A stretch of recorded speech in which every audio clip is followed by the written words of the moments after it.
Toda esa gente que ejerce la caridad, que ayuda a los miserables a continuar siendo miserables, no hace más que ayudar a hacer eterna la miseria. A los miserables hay que dejarlos así, más aún, si fuera posible deberíamos aumentar su miseria, su sufrimiento, su desamparo.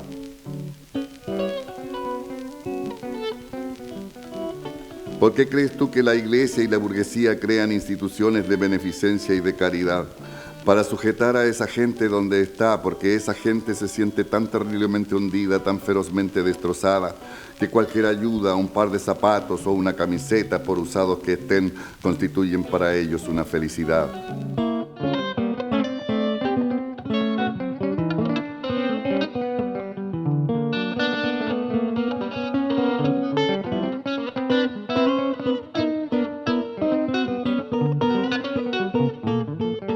La construcción del pensamiento político, social de Aniceto se inicia cronológicamente el año 12, cuando Aniceto cruza la cordillera, y termina alrededor del año 18, a los albores del movimiento social histórico de Chile del año 20.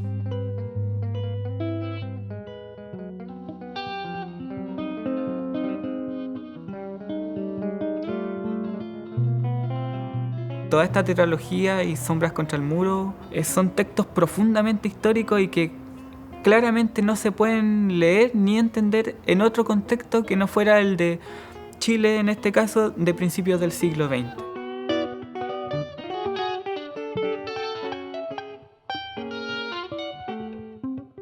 Los circuitos culturales, los circuitos delictuales, la vida en los conventillos, las prácticas de alfabetización informal, la experiencia de aprendizaje, las experiencias de trabajo, los oficios por los cuales transita Aniceto, son todos detalles y son todas experiencias que nos llevan a un tiempo histórico en particular.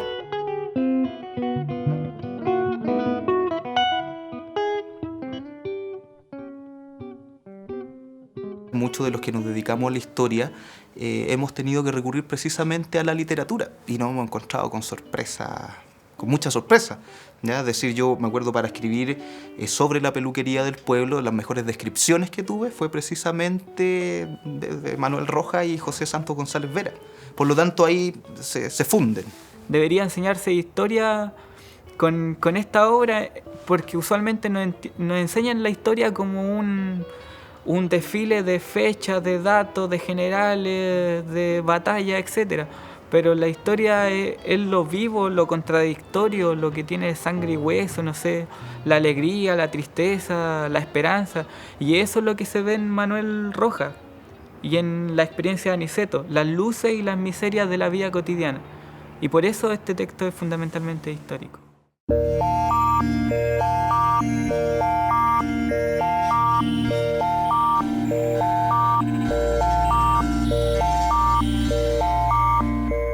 Esto viene arrastrándose, como lo dice él en Mejor que el vino, cuando hace un raconto ahí de Mendoza. Ahí aparecen compañeros chilenos y argentinos que le enseñan las primeras lecturas que tienen que ver con el ideario anarquista.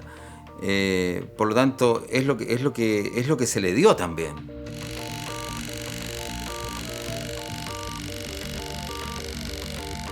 El ambiente al cual él llega, a Santiago, llega ni más ni menos que un pequeño centro de anarquismo. Esta peluquería de Teodoro Brown y Víctor Garrido, que eran dos anarquistas militantes, activos militantes, que organizaban actividades, conciertos, recitales, lecturas, todas muy precarias, pero activas.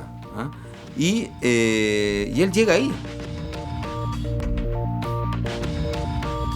En realidad podríamos decir que no solamente fue conocida por el servicio que prestaba, ¿ya? El servicio de peluquería, sino también que se constituyó como una especie de centro social, ¿ya? Y tempranamente fue catalogado como un centro terrorista por los medios de comunicación, ¿cierto?, afines al orden oligarca. entre ellos el periódico El Mercurio. Es decir, el periódico El Mercurio fue uno de los que dijo: esta peluquería es un centro terrorista, así, tal cual. Ahora, hay un hecho, un episodio que es real también, que está descrito por Aniceto, que tiene que ver con el allanamiento que se lleva a cabo a la peluquería del pueblo, que eso es real. En el año 1913, entre octubre y noviembre de 1913, se desarrolló esta huelga que tiene coletazo en Valparaíso, que en realidad al revés, huelga que parte en Valparaíso y tiene coletazo en Santiago, que es la huelga contra el retrato obligatorio. Y en Santiago se empiezan a llevar a cabo sentidas manifestaciones de solidaridad, así, comicios públicos todas las noches, empiezan a estallar artefactos explosivos en ciertos lugares contra símbolos de los pilares del sistema de dominación, principalmente iglesia y convento. Y por lo tanto, la policía, para poner coto a estas actividades que atribuía precisamente a los anarquistas, allana la peluquería. Aniceto se escabulle. Hay un episodio en que ve a los pesquisas, digamos, a los detectives que están afuera a punto de entrar a la peluquería, y él se logra escabullir, pero al día siguiente o 2 días después lo toman preso.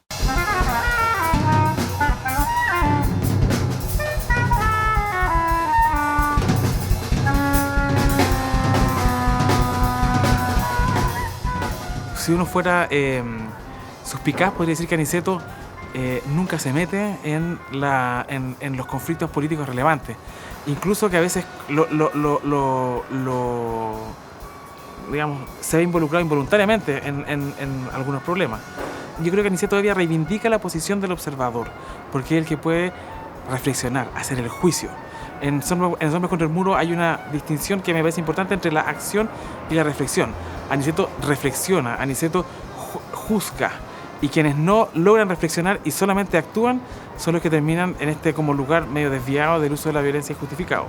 Según modelos europeos o argentinos que habían en esa época, se entusiasman por asaltar a quienes tienen demasiado dinero, según ellos, para entregar esa plata a la propaganda o a los presos que estaban en ese entonces. Y era una práctica que se hacía entre los anarquistas. De hecho, el primer asalto de un banco que hubo en Chile lo hizo una banda de anarquistas españoles el año 25, con Durruti acá en Santiago. Era una práctica que se conocía dentro de los anarquistas, pero la que describe Aniceto es una que está contrariada como por la propia personalidad de esos asaltantes, porque no son anarquistas en el sentido estrictamente ideológico. De hecho, él señala que no cree que esa plata se vaya para la propaganda o para los periódicos. De hecho, señala que probablemente se vaya a comer bien, vestirse bien y ir a los prostíbulos. Entonces, como que ahí Aniceto hace una crítica de que están utilizando como el anarquismo o ciertos métodos del anarquismo para su beneficio individual. Yo creo que duda si avala o no avala el uso de la violencia cuando se trata de defender un derecho. Y distingue, yo creo que entre un uso legítimo de la violencia de un uso ilegítimo de la violencia. Y allí la figura central es la de Alberto, que es este anarquista que se enamora un poco de la violencia, de la acción directa, y que de pasar a ser un tipo que piensa la violencia como un medio, termina convirtiéndola en la violencia en un fin. Y ahí nuevamente la libertad es fundamental, porque Alberto pasa de querer en el fondo el bien de todos usando la violencia a querer el bien solamente suyo usando la violencia. Y ahí es donde Rojas establece el límite. Y eso es fundamental, yo creo. Como cuando se habla de Rojas y el anarquismo, el Hombres contra el Muro es fundamental, y también es fundamental esta distinción. No todo el anarquismo, no cualquier acción anarquista vale la pena para Rojas. Y esa crítica que hace, en el fondo, al uso irracional, al uso que no corresponde a la violencia, yo creo que es completamente actual.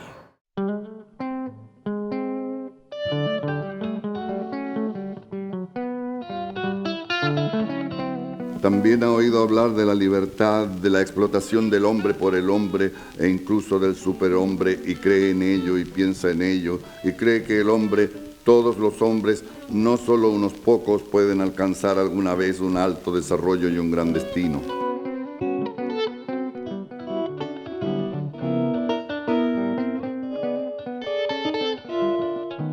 El superhombre es como en esa lectura que yo diría que no es muy nietzscheana, como de quien delinque y le da lo mismo, que es la lectura de Crimen y Castigo, de Dostoyevsky, qué sé yo. Ese justamente superhombre, que es Alberto, en Sombras contra el Muro, esa tesis es la que no funciona. Porque el superhombre está, finalmente, dice Nietzsche, es quien se da a sí mismo sus propios valores. Pero, a mi juicio, la obra de Rojas tiene que ver con cómo los hombres se dan a sí mismos, como un conjunto, socialmente, sus propios valores. Y también te está dramatizando un conflicto que hay dentro del anarquismo, que es el anarquismo individualista y el anarcocomunismo, digamos. Y Rojas, a mi juicio, aunque ha coqueteado en algunos momentos con este individualismo, normalmente decanta por un anarquismo que sea comunitario y que nos involucre a todos, digamos. Usualmente se tiende a pensar que la acción directa es un hecho puntual, violento, no sé, el asesinato de una persona, la colocación de una bomba, etc., golpear a un policía. Pero la acción directa es mucho más que eso y tiene que ver con toda una visión de la vida, del mundo, en que se invita a las personas a responder y a resolver por su propia cuenta, es decir, sin recurrir a intermediarios, sean estos partidos políticos, autoridades, etc. Y así, por su propia cuenta, con sus propias capacidades, resolver todos los problemas de la vida.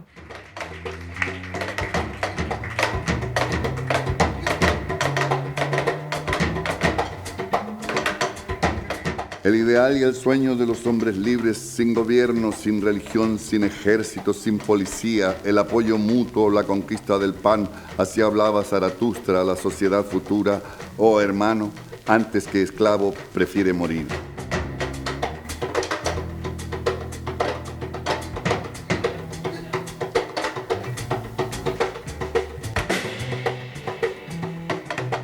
Recordemos que el anarquismo, a diferencia del marxismo, no es una teoría exclusivamente clasista. El marxismo identifica sus postulados con los intereses de una clase social en particular, el proletariado. No así la teoría anarquista. La anarquista se identifica más bien con los oprimidos, con los explotados. Estos pueden ser obreros, pero también pueden ser campesinos, pueden ser mujeres, pueden ser indígenas, pueden ser una multiplicidad de sujetos sociales según las circunstancias, el país, el contexto histórico.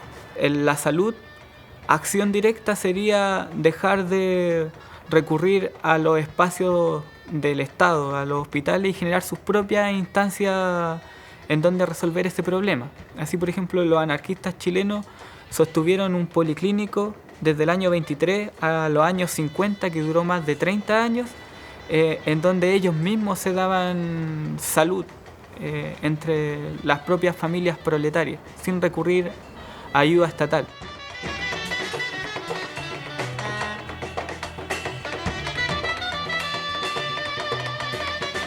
El anarquismo es entendido muchas veces y muy fundamentalmente como un modo de vida aquí y ahora, no solo como un horizonte a lograr, como una meta o un objetivo político de largo plazo, sino muy fundamentalmente como la forma en que esos principios libertarios, emancipatorios, se encarnan en hombres y mujeres que sostienen sus postulados en su propia vida cotidiana.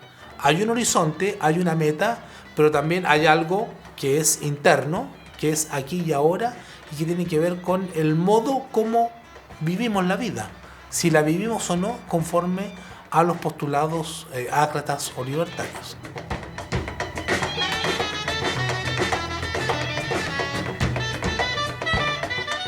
Yo creo que eso de la explotación del hombre por el hombre encuentra su lugar como más claro de ejemplificar es en el tiempo, en la batalla del tiempo.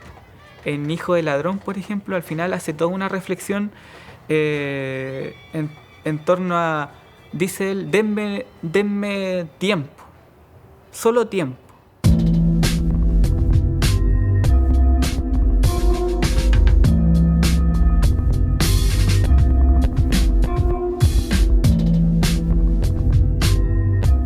lo primero que le roban a estos dos tipos, al trabajador manual y al trabajador intelectual, es el tiempo. Y con el tiempo su vida. Entonces la explotación del hombre por el hombre yo la veo en el caso como de la tetralogía ejemplificada con el tiempo. De hecho, la reivindicación que hace Aniceto y Manuel Rojas con él es el rescate del tiempo, el tiempo libre del capitalismo, el tiempo fuera del capitalismo, el tiempo de los marginales, el tiempo de los que no están asalariados cumpliendo un horario laboral, el tiempo de los que están vagabundeando, el tiempo de la libertad que es el no tiempo.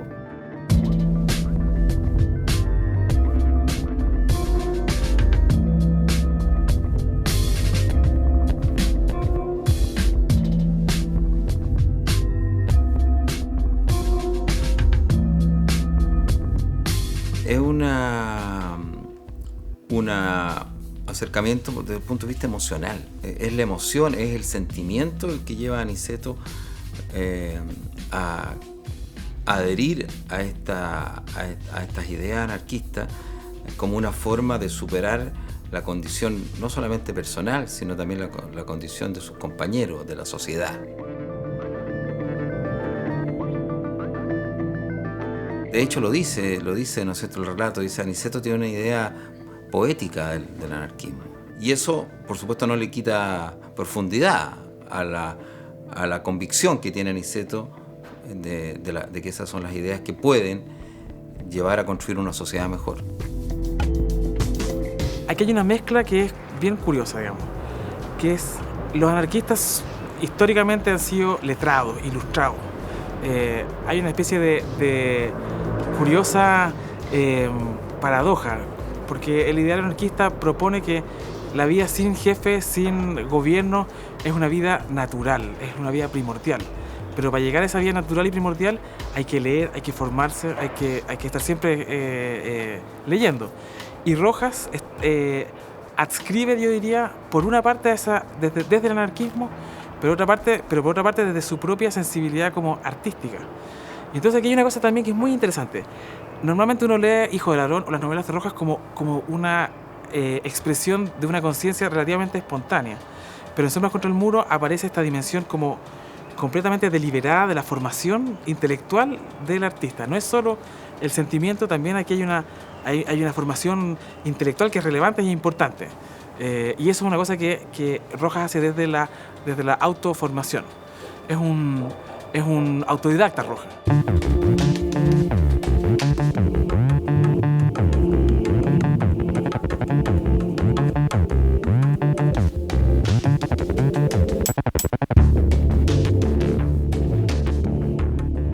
Es algo realmente increíble. Mi padre tenía cuarta preparatoria. Y si uno lee las miles de entrevistas que le han hecho y uno lee además sus libros, ¿no? Uno dice de dónde adquirió esa cultura.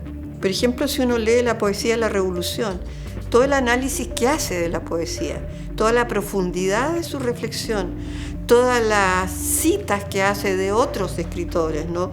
Europeos, etcétera, y los va introduciendo en su reflexión, ¿no? Lo que opina. Incluso hay pedazos en la poesía de la Revolución que está el texto en francés, ¿no? Él reproduce en francés el texto de grandes poetas extranjeros.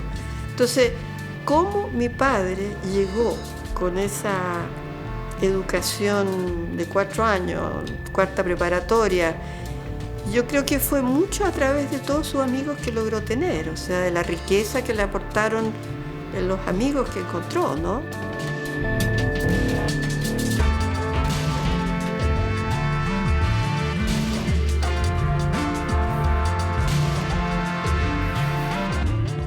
Él aprendió de su madre, o sea, de mi abuela Dorotea, la cual desgraciadamente no conocimos, pero siempre hemos pensado que era un ser excepcional.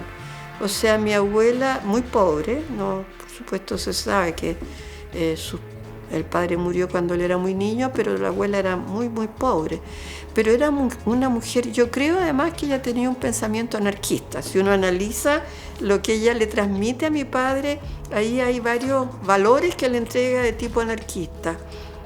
Y eso me quedó muy, muy claro cuando leí una entrevista, una carta que manda Juan Gandulfo a mi padre cuando muere mi abuela. Juan Gandulfo era un gran médico, era un hombre anarquista, era un personaje libertario y de una profundidad de reflexión muy grande. Y sin embargo tenía una gran amistad con mi abuela Dorotea. Entonces ahí hay un núcleo que yo creo que es formación del pensamiento de mi padre y de la evolución de él.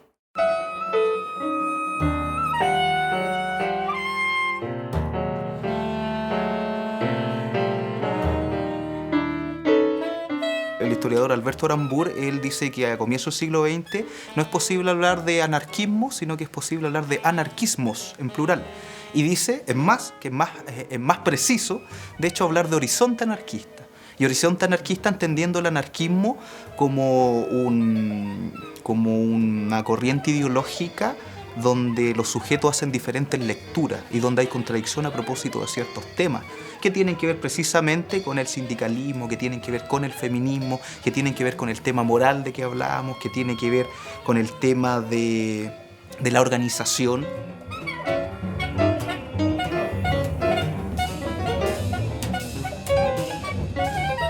Ser anarco, ¿cierto? Ser anarquista, como menciona Niceto, tiene este doble correlato, es decir, cómo yo me posiciono desde el punto de vista social y cómo yo me transformo desde el punto de vista individual, es decir, cómo yo me regenero, cómo yo mismo me emancipo, ¿cierto?, de los vicios de este sistema, cómo yo me emancipo de las compulsiones, ¿cierto?, violentas de este sistema, y por lo tanto yo creo que ambas definiciones se complementan.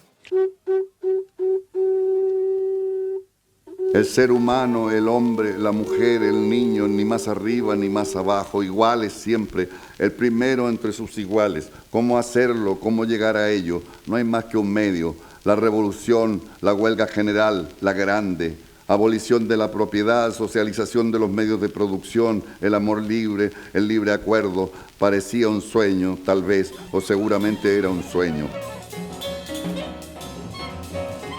¿Qué es el muro de Manuel Rojas? ¿Qué es el muro de Aniceto? Representa un sistema, o sea, hay una párrafos en Sombras contra el Muro muy elocuentes que dicen, aspiramos a una sociedad donde no exista, por ejemplo, el registro civil, lo dice hasta con un poco de humor, porque todo va a ser de todos.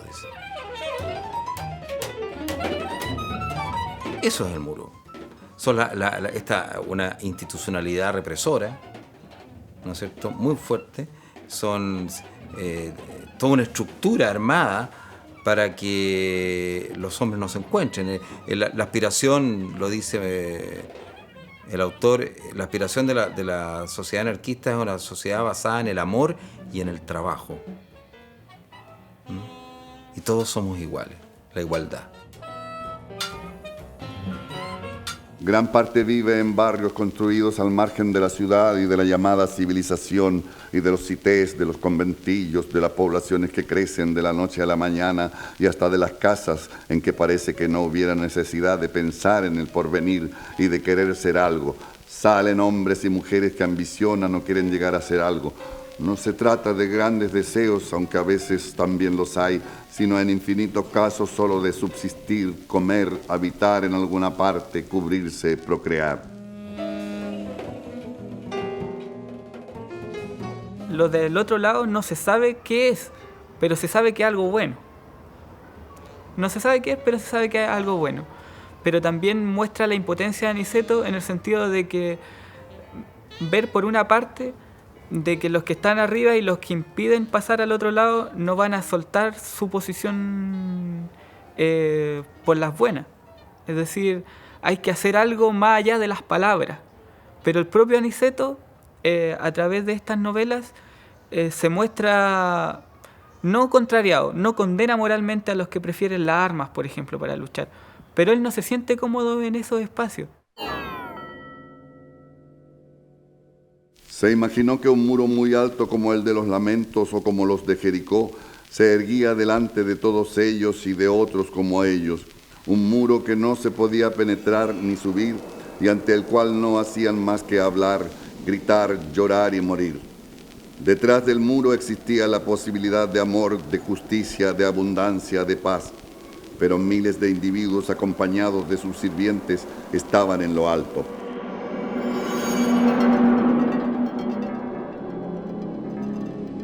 él lo que está viendo en el horizonte es algo que no se explica, es algo de múltiples significados, pero es sin embargo algo que busca.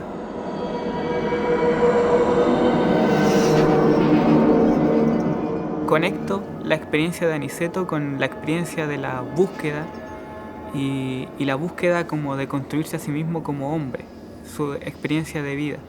Y en esa búsqueda se encuentra con elementos que lo hacen pensar un poco más allá. Y esos elementos pueden ser desde los papeles, por ejemplo, como un periódico, una novela que lo abre al mundo de las letras, pero también tiene que ver con las personas que conoce ciertas personas que lo invitan a conocer otros mundos.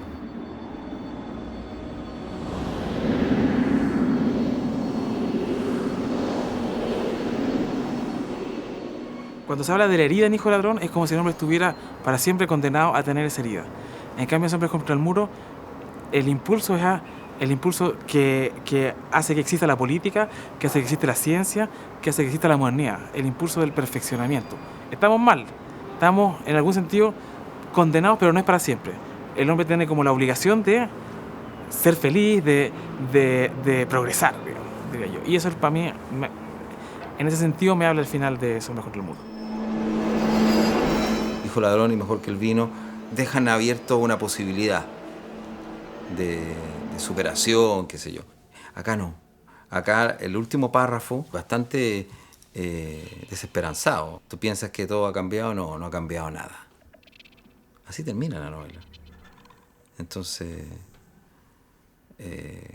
hay una cierta derrota de todo por lo cual se ha luchado.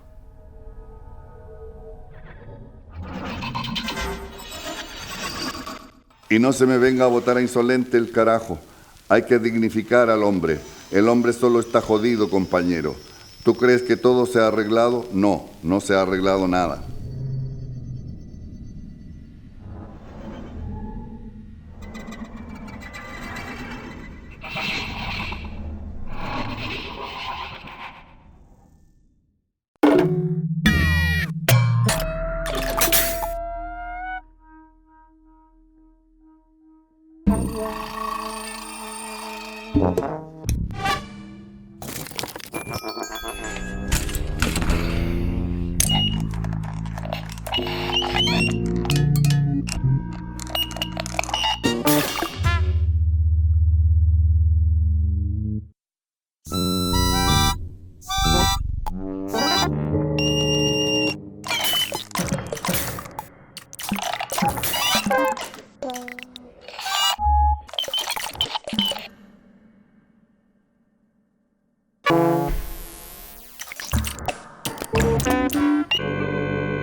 Why not?